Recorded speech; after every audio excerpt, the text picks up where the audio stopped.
And Councilman Emerson, we've heard, is on the way maybe to be determined. Okay. I'll call this meeting to order. First item up is to approve the minutes from the last meeting, April 22nd, 2019. So moved. I'll second. Those in favor? Aye. Aye. Okay, vote passes. Mrs. City Attorney, we'll turn it over to you. Thank you, Councilmember Cohen, Councilmember Jensen. This is basically a continuation of the discussion that we began last Monday on April 22nd. And what we had promised you that we would do is to go through the existing personnel code and kind of compare it to the provisions that have been adopted through the course of the last 18 years through administrative rules and regulations. So I provided all of you with a packet. I think I emailed it out last Friday. So I don't know if you have it. I have an extra one that Councilmember Emerson wanted if anybody needs a hard copy. Okay, I'll just need take that. Okay. access to the. Yeah, I'm good. Hopefully this will make it as easy as possible. We're starting with Personnel Codes, Article 2, Section 6, and just going to kind of work our way through as far as we can go with the comparison. So the first cover page you have would be Article 2, Section 6. It's entitled Personal Business.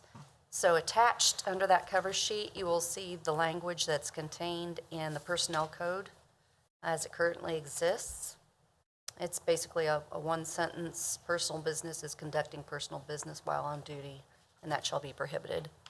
And then the page after that shows you where that same subject matter is addressed in the city's policies that have been adopted through the course of hearings and the process that's established in Article 1, Section 3 of the Personnel Code. This one's a little bit more, as you'll see, elaborate, more descriptive, but it is covered. And we just kind of wanted to hit on each one of these to see if you have any questions as we go along the way, if you prefer the language you see in the Personnel Code as opposed to the language you see in the policy that's been adopted. Do we have a problem with this? Like somebody conducting a business on No, basically, city time and computers? no. Personal business is addressed quite routinely. I think in personnel manuals, there's typically a rule that says you shouldn't conduct city business while you're working for the city, unless Jackie has some different perspective on it, but it's typically pretty common. I guess, Councilmember, if you're asking if that comes up, it comes up from time to time where maybe someone is doing something on the internet that's of personal business or using city equipment for personal business, be that the copy machine or a piece of equipment if it's a field employee. So it is something that does come up from time to time. Okay. Mr. Chair, this is generally unenforceable. I mean, most IT policies I'm familiar with, or most policies in general, state less than 10% or something like that. We're never going to be able to completely stop everybody from looking up something on their computer while they're sitting at their desk. So to just outright ban it entirely seems unrealistic to me. And Councilmember Jensen, that is not what this policy is intending to do. We have a separate telecommunications policy that we'll come to as we go through these items. It does allow for incidental personal use of the city's IT systems, phone systems, et cetera. More so what we would be disciplining for would be those very overt things, like if they have a personal business or an outside business that they are conducting at the same time that they are on city time, and it gets in the way of them performing their work on behalf of the city, is when we do use the personal business reference when we are trying to implement corrective action. Shouldn't we just state that instead of just banned altogether? I mean, that seems to be in conflict then. If we say one policy is some incidental use and another policy outright bans it. Councilmember Cohen, was it? So Councilmember Jensen, I mean, that's part of the reason we kind of want to go through this with you, because if you look at the personnel code, where it says Article 2, Section 6, it's that very short, simple sentence. It's basically an outright ban. But when you go to the policy that's been adopted through the process, and you look at the top of page 12, it's P31 up in the right-hand corner. This is what's in place, and this is what's on the city's intranet and what is applied by HR. If you look down in E3, it basically says the occasional and incidental use during the business day of city telephones and computers for necessary personal matters. If you use it for a minor personal convenience, that's acceptable. So I guess this is kind of part of the crux of the issue. Yes, basically, yes. Okay.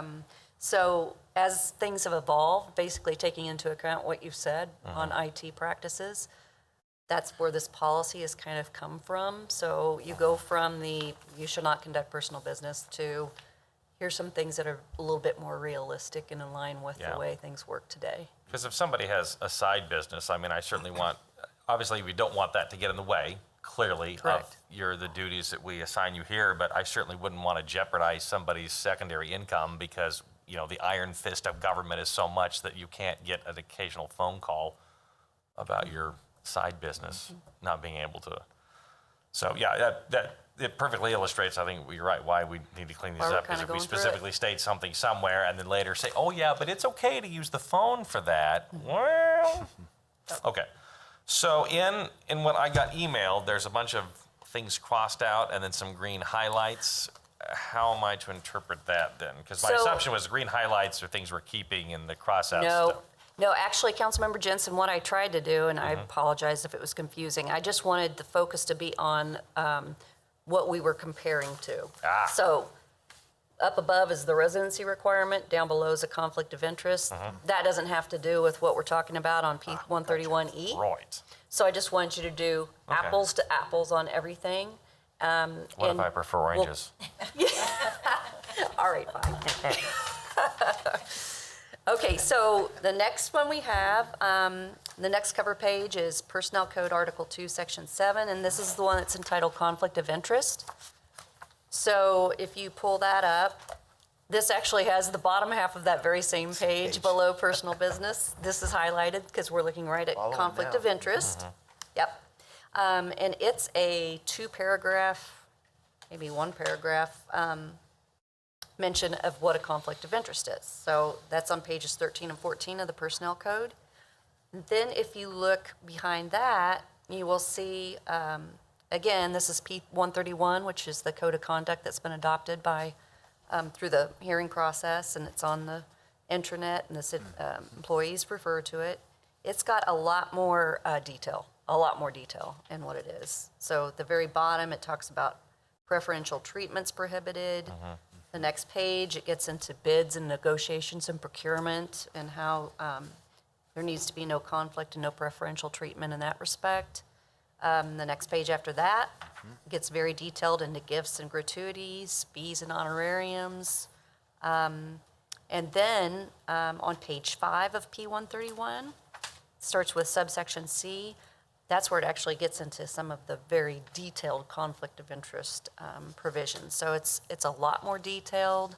It carries over some of the information that's contained in Kansas statute. And also when you go over into page 7, paragraph 5, talks about secondary and dual employment, that you can have a second job, but your second job can't interfere with what you're doing in your city job during the time you're supposed to be performing city work.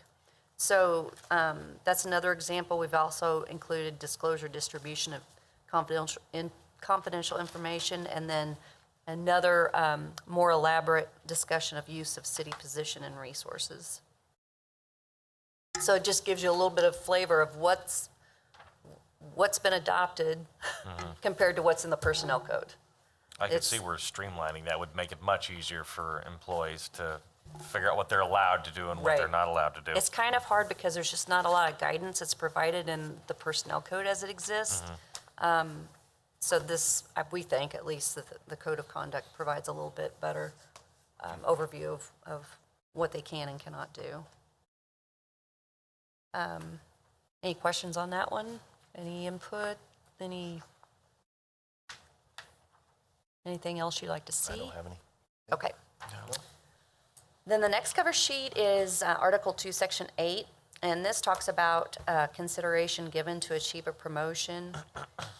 So on page 14 of the Personnel Code, it's pretty straightforward.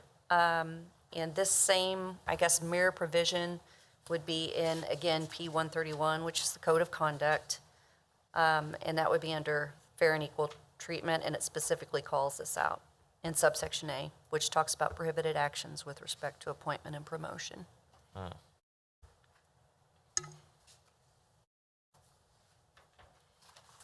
So gone are the days of good old-fashioned bribes to get things done.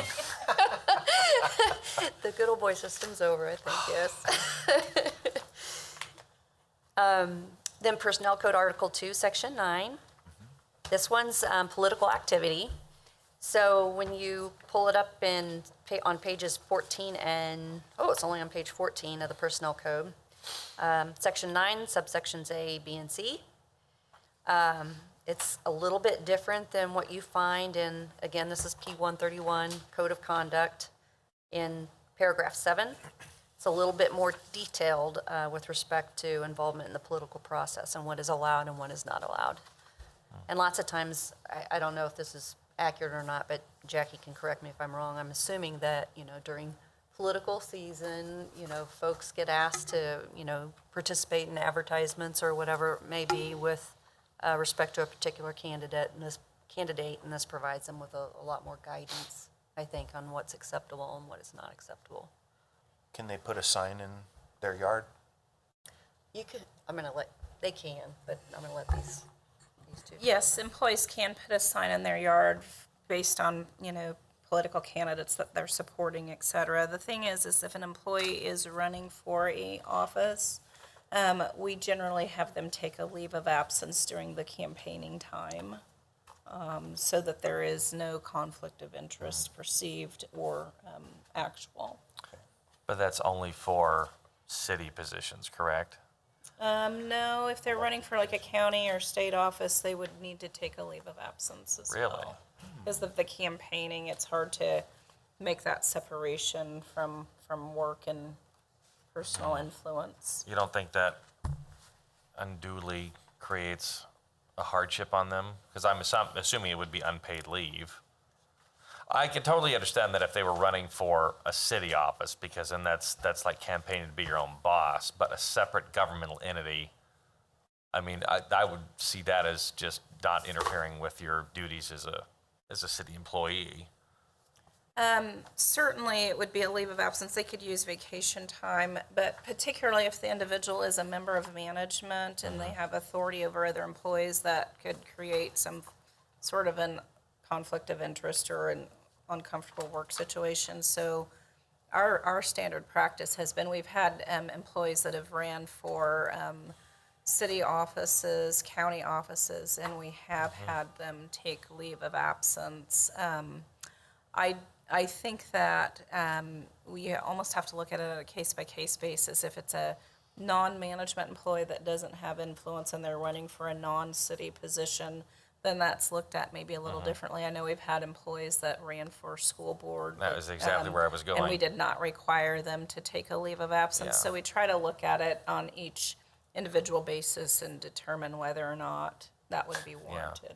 Yeah, I would think documenting that might be a good idea here, because to me, this dissuades all city employees from serving because of the financial hardship, and that's certainly not the message, at least that I want to send to our folks.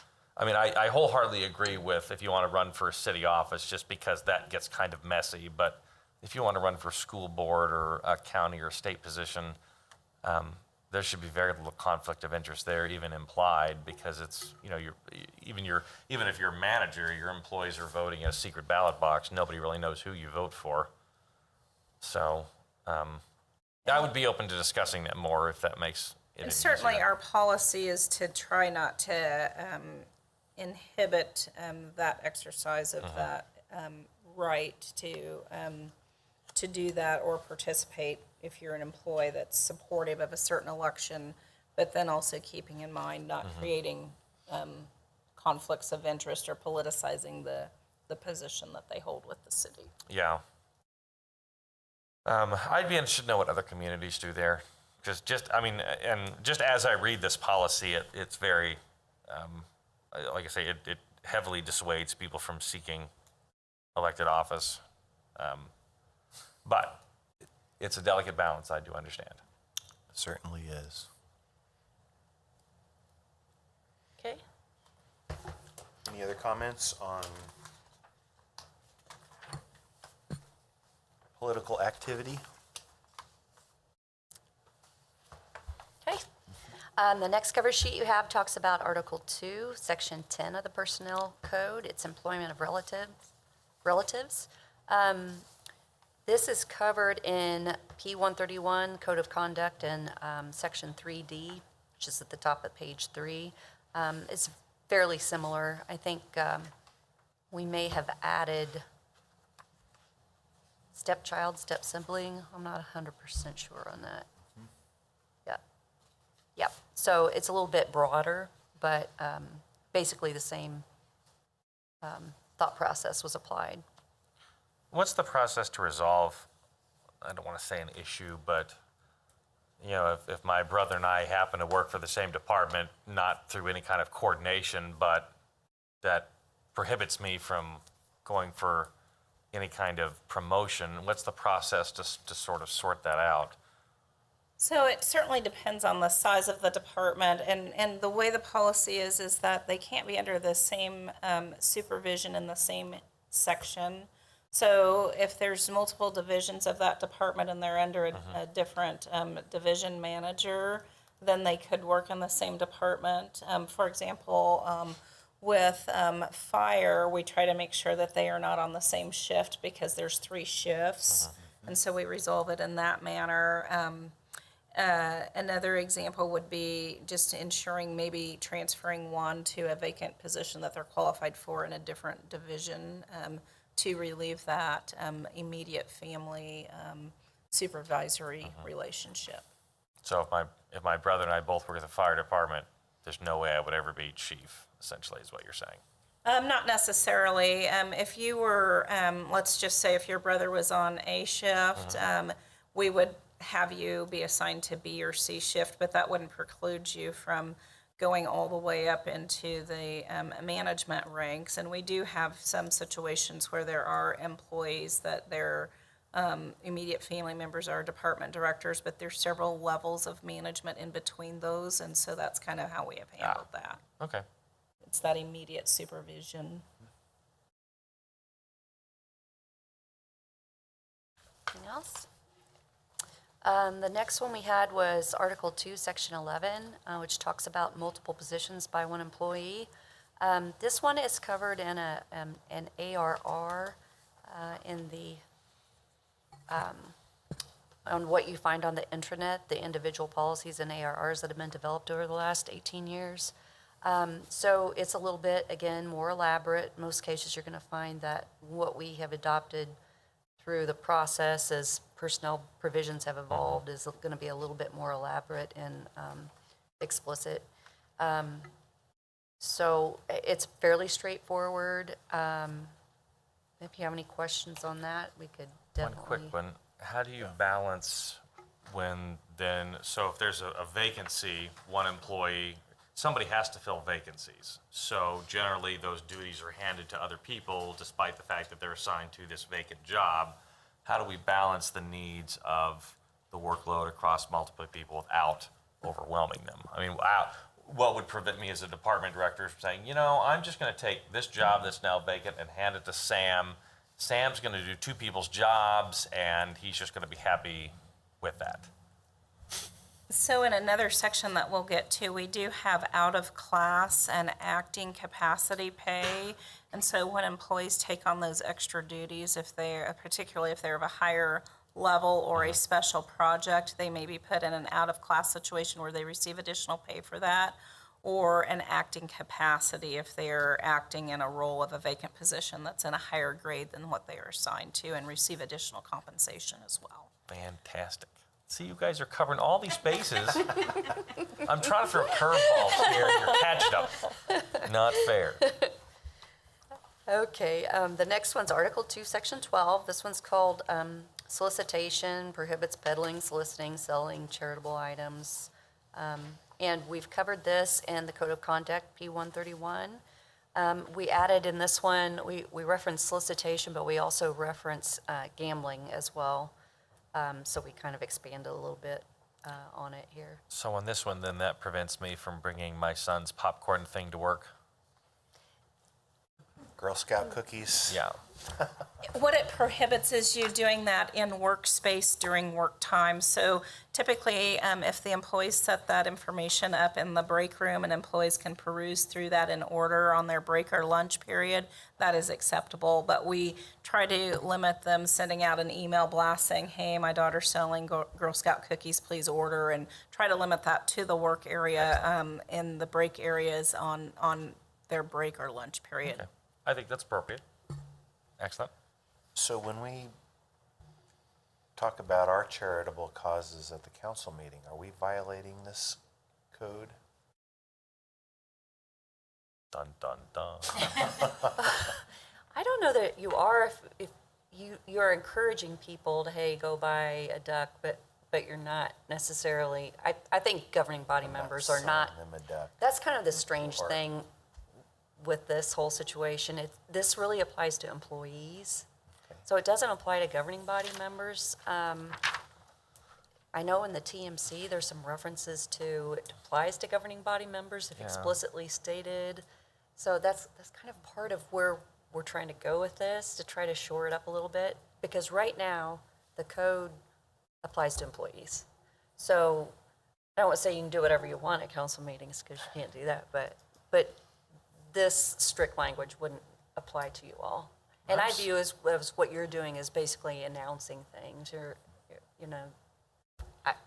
I view it differently, but it doesn't apply to you in any event.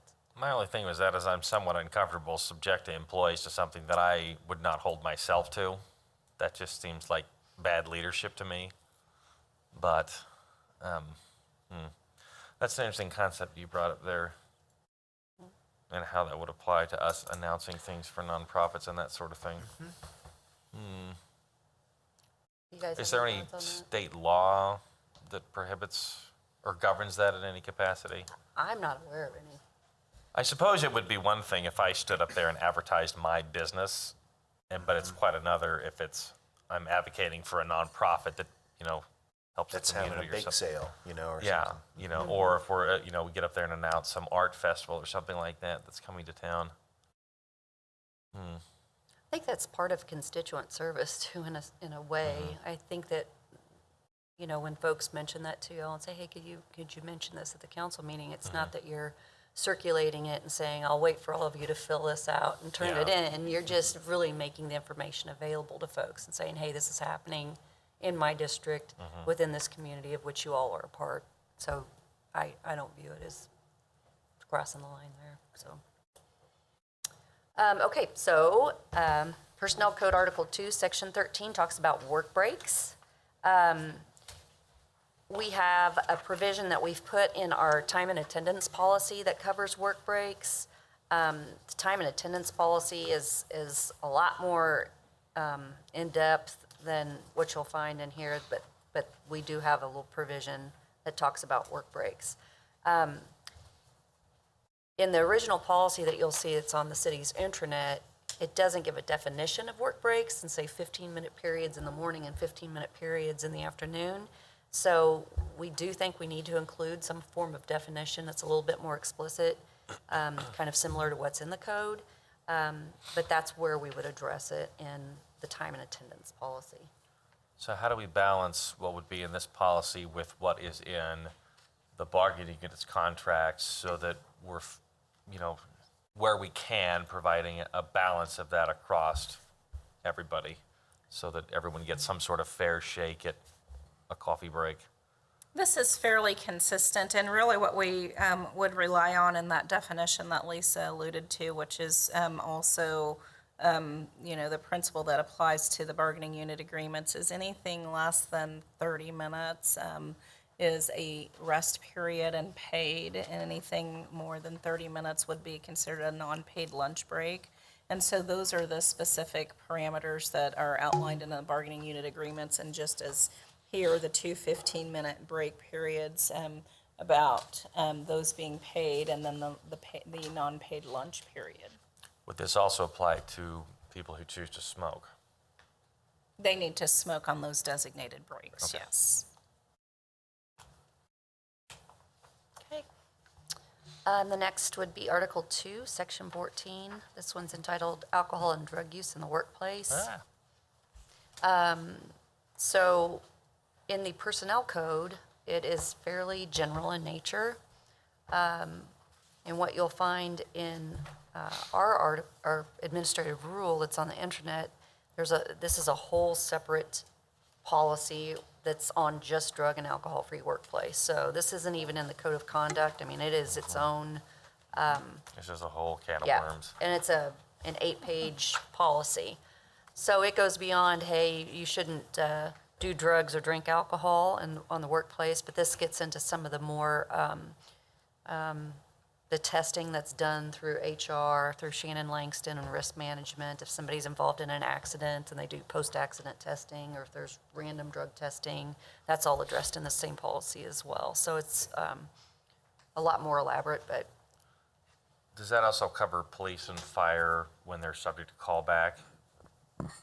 Because I know that my understanding is if you're subject to a callback, then you're not to consume alcohol because you could be called back to duty, and if you've consumed alcohol, then you're not fit to do whatever job.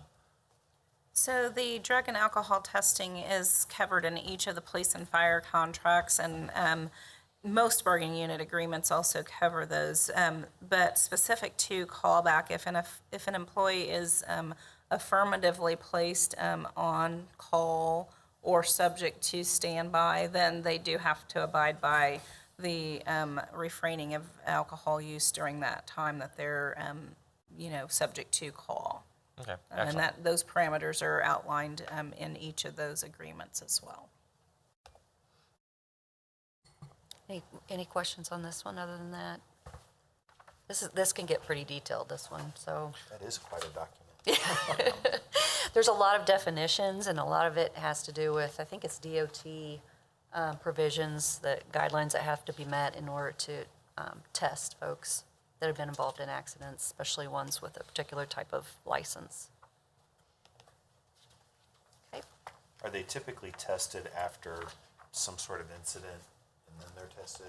It's not like they're tested annually? I mean, not So that I would we test that. pre-hire, and then if you are a CDL holder, there is random testing per the DOT regs. Police also are subject to random testing. And then fire has post-accident testing. Okay.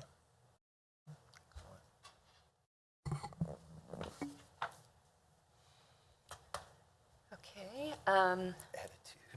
Yes, Tire. I love this one. So many comments. So many comments. Where should we All right, we begin? might be here for a while on this one. It's Article 2, Section 15. It's entitled Attitude, Smoking, and Attire. And what you'll find here is just a 3-paragraph provision that's on page 17 of the Personnel Code. Obviously, in the next pages following this, you'll find much more detailed information on each of these. In fact, we've split them into separate ARRs and separate policies. So the first you'll see is P131. It talks about professional integrity, and this kind of gets to the attitude piece. You treat your coworkers with respect. You treat members of the public or your customers with respect. That's what is expected of you. So that's kind of in the Code of Conduct. Then you get back to a separate policy. It's called the Food and Beverage Policy. This talks about how you can expend money for food and beverages if you are hosting folks from out of town. They have specific rules and regulations you have to follow. This one I thought was interesting when I first got here because I think it was people would put a I don't know, a jar of candy out on their desk, and there was a, well, did the city buy that jar of candy, or did you buy it? And this provides the guidance for that type of thing. So yeah, it's pretty detailed. So I worked as a contractor at the state. Each building and each department had to buy their own coffee pot and their own coffee. And if you wanted to have a cup of that department's coffee, you had to pay into that thing. Well, as a contractor, I had to pay into them all because I might be in that particular department and need a cup of coffee. And it cost more money to power every single one of those coffee pots across the entire organization than it would to have bought one coffee pot that the state paid for and run it. Did you just make that up? No, that's absolutely true.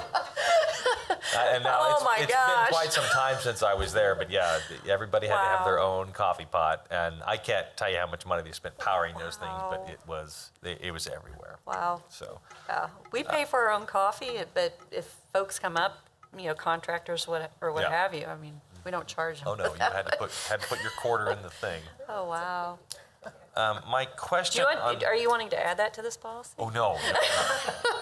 Our folks work very hard for the fine citizens of this community. I would be happy to buy them a cup of coffee.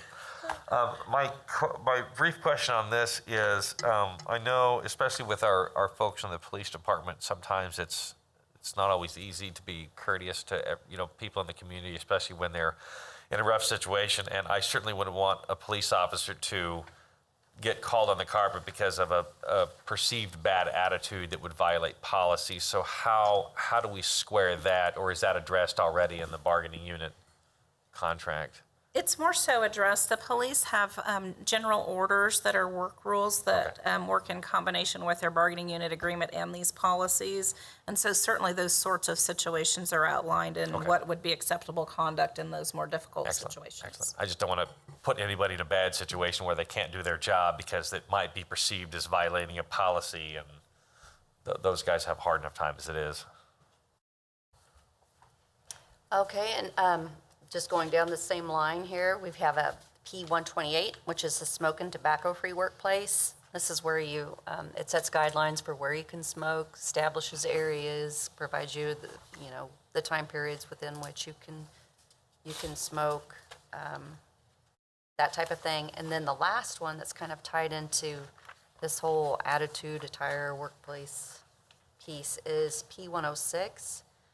This is, it used to be Dress Down Fridays, I think is what it was called, but what it really was an overall work attire policy. So we kind of renamed it and elaborated a little bit more here. But it provides some good guidelines for what's appropriate and what is not appropriate attire in the workplace, and talks about some other things that are kind of more recent in nature when you talk about body art and piercings and that type of thing. So that's all addressed in P106. So we kind of have 3 or 4 policies or pieces of policies or ARRs that cover what's in Article 2, Section 15. It's a lot more detailed. Today's attire and hair colorings and stuff are different than when it used to be, and when we used to actually paint a red stripe in our hair, and it was actually rebellious back in those days, and it's actually normal today. So how do we take policies like this and where unusual hair dyes, which we would call unusual, generally accepted today?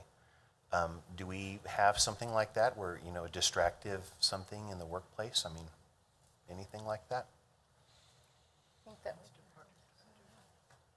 think that would be something that would be left up to the department director, but we do not specifically talk about hair dye. The discretion of the department director to try to accommodate those certain things, and it touches more on the body piercings and such, and unless there's a religious aspect to it, there's a provision on page 2 of that P106 under number 3 that second paragraph talks about at the discretion of the department director in special circumstances, employees may be permitted to, flex on the dress, and on certain occasions, employees are still going to be expected to be neat in appearance. They're not permitted to wear ripped or frayed or disheveled clothing. So we've tried to keep it more of along the lines of being quote unquote well kept, but try not to dissuade or say you can't have that red stripe in your hair.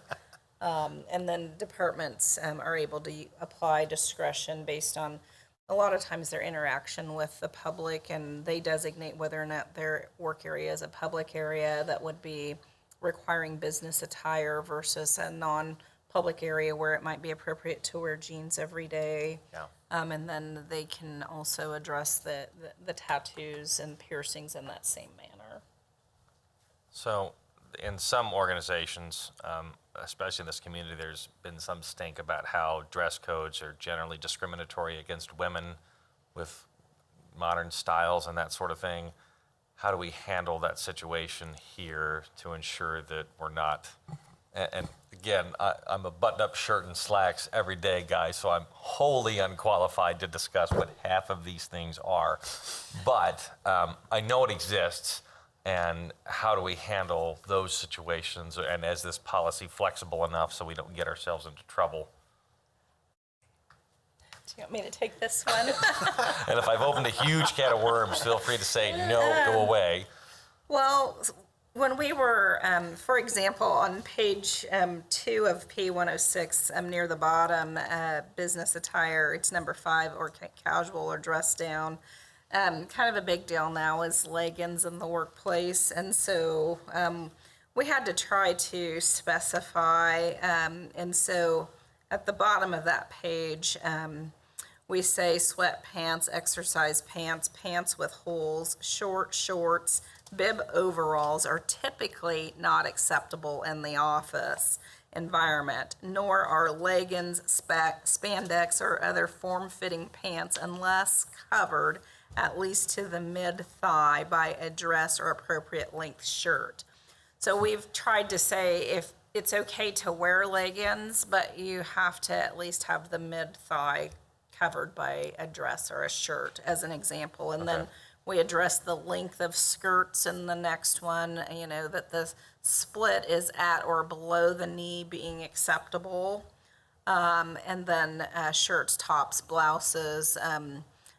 What we try to say there is tank tops, midriff tops, halter tops, or tops with plunging necklines are typically not acceptable in an office environment. A plunging neckline. There may be a better word for that. Again, fashion is not my forte. Ask my wife. So we tried to address it in a non-gender specific manner, Okay. though some of those things are typically worn only by certain genders. Okay.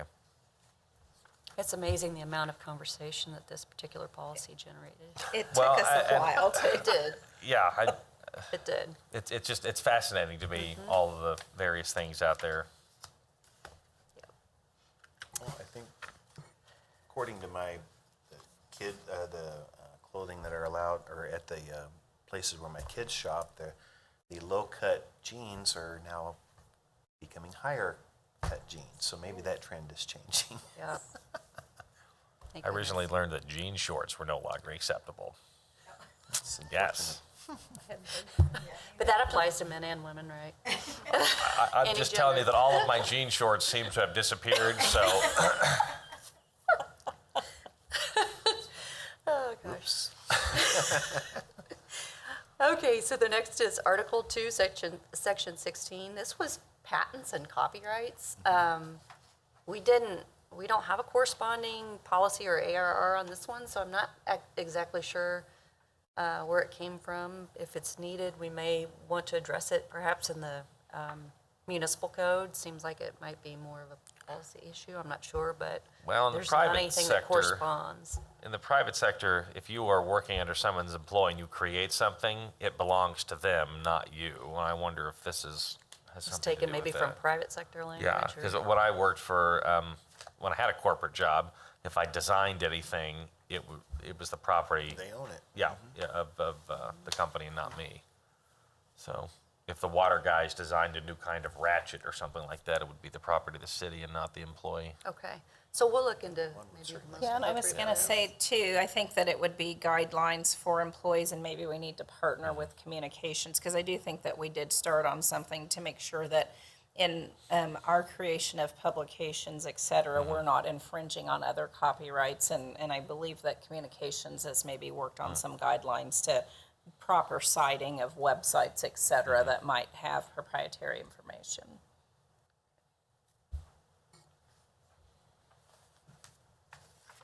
Okay.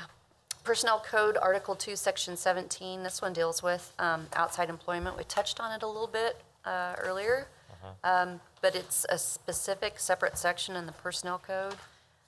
You'll see that on page 18. And so you're going to merge all that then? Then on the back two pages, you'll see again the Code of Conduct P-131, and we talked about that a little bit previously when we touched on the conflict of interest piece. The same type of rules would apply here. It can't interfere with your job as a city worker. You have to notify your supervisor, that type of thing. Is there anything about, having a part-time or an evening job, but that company being contracted with the city? Is there anything like that? I believe there are some provisions contained in the conflict of interest piece that says you can work with them as long as there's not, like you wouldn't benefit personally in some way from it. So that would be addressed back in the conflict of interest. And in this section of the P-131 that's attached here on page 8, the number 2 at the top of the page says must not result in a legal, financial, or ethical conflict of interest. So that'll shoot you back to the Yes. conflict of interest piece. Can we further define that somewhere and publish it? Because I know, like, as a governing body person, there's a whole lot of discussion around some of the votes we make and whether or not it's conflict of interest, and it would sure be nice if we could point back to a specific document in the code that says this is exactly what constitutes a legal or a financial conflict of interest, where you can directly benefit from, giving money to this organization or something like that. I know right now, Councilmember Yeah. Jensen, that conflict of interest is addressed in the statutes. Oh, okay. So I don't know if that's pulled over in any place in the Code of Ordinances. I was asking Catherine if she might remember that, but it is addressed Yeah, very okay. specifically in the statutes. And a Excellent. lot of it actually follows along the same lines as what's in this proposed conflict of interest piece. It's in the Okay. Code of Conduct. It's just nice to point back to some definitive thing, so when people ask, what's conflict of interest? Right. Here it is, it's clearly defined, it's easy to understand, so that, because some of that stuff unfortunately has to be night and day. Okay, let me make a note of that. This one doesn't apply to the governing body, but it could. Okay. That's a good thought there. Okay, so now we're into Article 3. Article 3, Section 1, this talks about employee development. This talks primarily on pages 18 and 19 of the Personnel Code, really is referencing tuition reimbursement because we have a tuition reimbursement program here at the city. So we have in ARR 104, its own ARR on tuition reimbursement. It provides a lot more detail on how you go about qualifying for it, how you request it, what the rules are for actually getting the funds. You have to have a particular grade point average or grade in the class, so it's a little bit more elaborate. And also, we have a provision in ARR 127 that talks about just training and development, like through the city, whether it's an employer-initiated program or an employee-initiated program. For instance, if the city manager goes to the International City Managers Association, that would be a employee-initiated program. He wants to go and get credits for continuing legal education. Well, that would be for me, but whatever the equivalent is for the managers. That's kind of addressed in this training and development piece. Also talks about some other record keeping, because HR has a really good system for if employees do attend training. If they record that training, they can submit it to HR, and HR will keep a record of what training they've attended. It's just kind of helpful information. It's actually a pretty robust program here. It's pretty impressive. Is there a commitment to stay employed with the city of Afterwards. Topeka for a certain amount of time after we pay for something? There is for police, like if you go through the academy or something, isn't there? No? Maybe that's what it is. I guess if An we're gonna help incentive. them pay for something, are we gonna retain that benefit for a length of time? Yeah.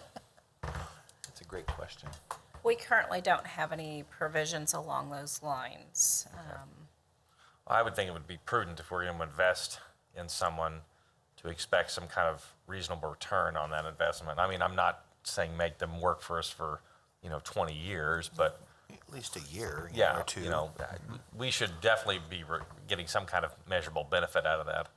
I certainly wouldn't want to pay for somebody to go to college only to have them quit and go get another job somewhere else. And I realize part of that is, you go off and get educated or I shouldn't say go off, you get a higher education as working for the city. We would then expect to, okay, now we have a better position, or this now helps you in your position, that sort of thing. So it's a two-way street.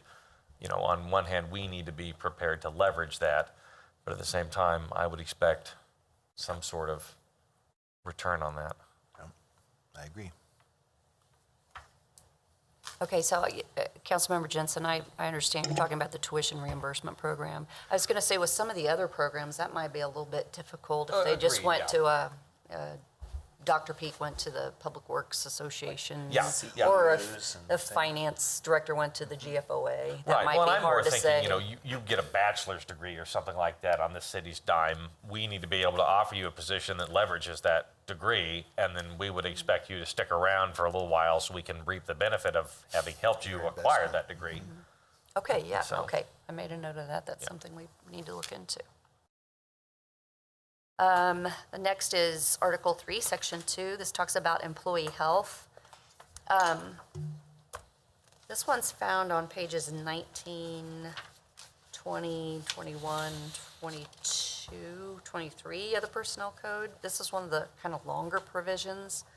To me, this one seemed to be one of the better examples of kind of an outdated provision, perhaps.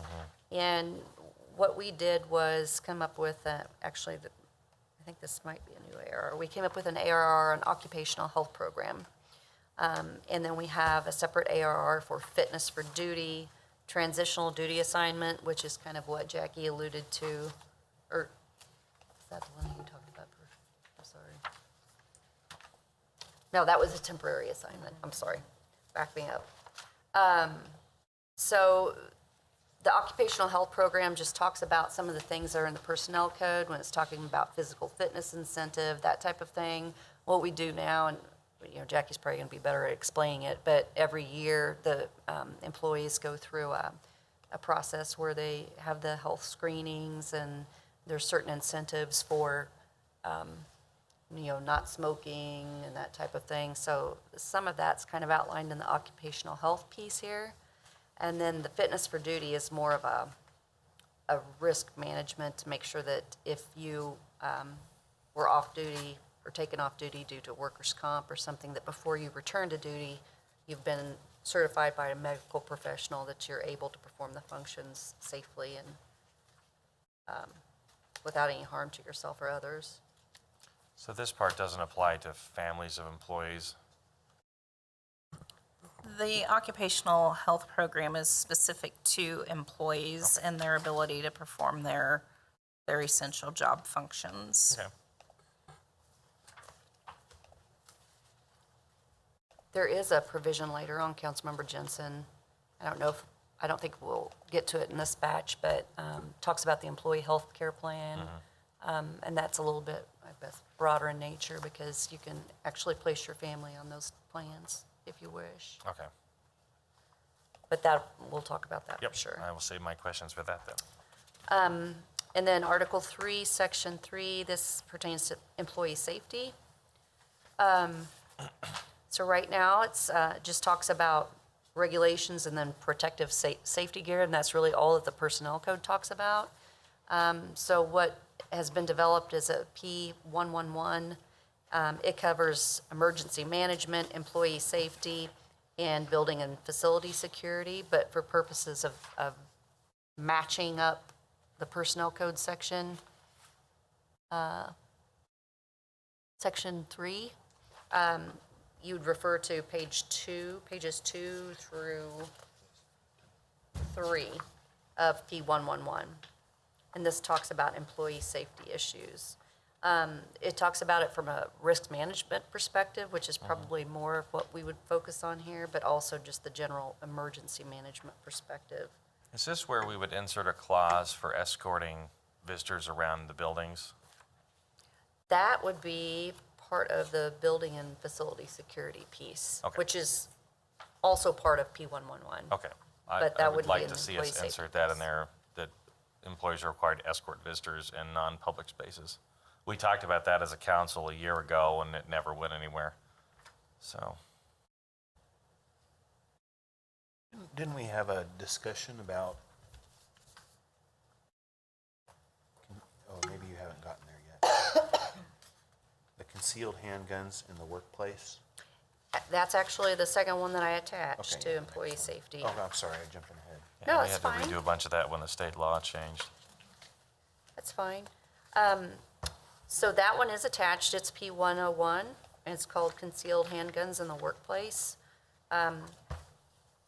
And Catherine is the expert on that one, if you have any questions on it. It can be quite convoluted, but that is part of the employee safety piece.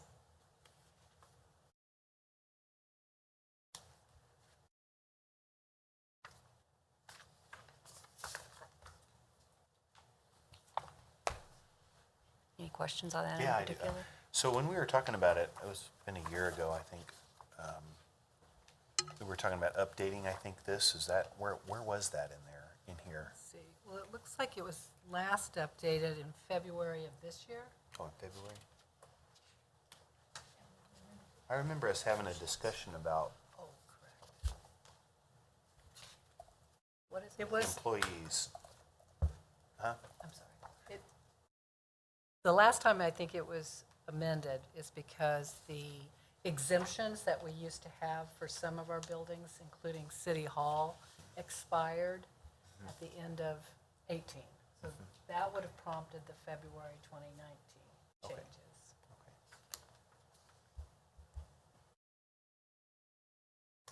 Mr. Jensen? I think that's good, yeah, because we talked about that at the council meeting in general. Okay. And then Article 3, last one in Article 3 is Section 4. It's called Group Insurance. This talks about health insurance, life insurance, administration, pay status, and eligibility in the Personnel Code. But if you turn to ARR 106, it's a lot more robust in its inclusion of various topics. ARR 106 is called Employee Healthcare Benefits. And it talks about a variety of things and even touches upon the Healthcare Advisory Committee. I'm not sure, when was that committee formed, Jackie? It's not been, In April of 2012, it was formed by a council ordinance. and then it also talks about enrollment in healthcare benefits, which is, what I promised you we'd touch upon. Continuation of coverage, which is basically COBRA, and then retiree eligibility, that type of thing. So that's all covered healthcare benefits. It's all in one section.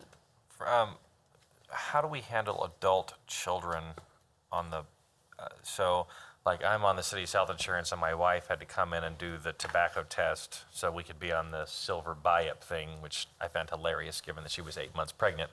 But what do we do with an adult child who is away at school or do they need to do the same test as a spouse?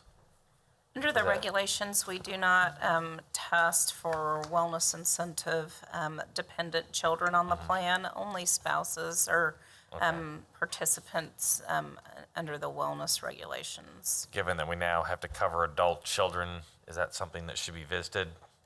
I'm thinking of how do we protect our constituents' resources and that, I mean, these people are adults and they can make their own decisions. We would have to wait for changes in the federal Affordable Health Care Act or the HIPAA regulations that right now govern how wellness programs can be administered. And then we could look at something like that. Good enough for me. So that's all of Article 2 from Section 6 through the end of Section 17 and all of Article 3. I didn't get into Section 4 because I didn't know if we'd make it that far. So I think we're doing pretty well. But Excellent. Is this kind of a format that makes sense to you? Yes. Okay, Yeah. because if we could do it a different way or try it a different way if there's something that would make a little bit more sense. I thought it would be easier just to look at the code versus what we have in place now. Works for me. Okay, so. And I appreciate you painstakingly emailing me all of those. No problem. I did go through them. No problem. So I think maybe what we'll do, the next meeting that we have, which I can't remember the date, but we can start up with Article 4 and then work through those. Maybe I'll go 4, 5, and 6. Friday, May 10th is our next meeting. So we'll just continue with the same kind of format. And then, once we get through this, and as you've, asked questions, we've made notes. I think there's about 3 things we need to follow up on and see if there's some kind of revisions that we could make to our policies or ARRs. But I think what I'm hoping this illustrates is that there seems to be a little bit of a information vacuum in the personnel code, and what's in there in some instances is kind of not where we are in today's human resources world. So we'll just keep going down this track, and once we get through the personnel code, you guys can let us know if it makes sense to do this in a manual form, and then we'll need to hit the municipal code and the TMC and see what needs to be codified, because some things do need to be codified so that the body has the authority over what happens with those particular subjects. So, okay, well, I'll just keep plugging through the rest of it, and we'll walk through it, and I appreciate your patience. I know this is not super exciting, but I'm glad that you're here and are willing to do it. Yeah, it was just you said one of those jobs that nobody wanted to do. Yeah. So we appreciate that. Absolutely. Appreciate your hard work. Absolutely. Are there any other items before the committee before we adjourn? Motion to adjourn. I second, we're adjourned. Thank you. Thank you.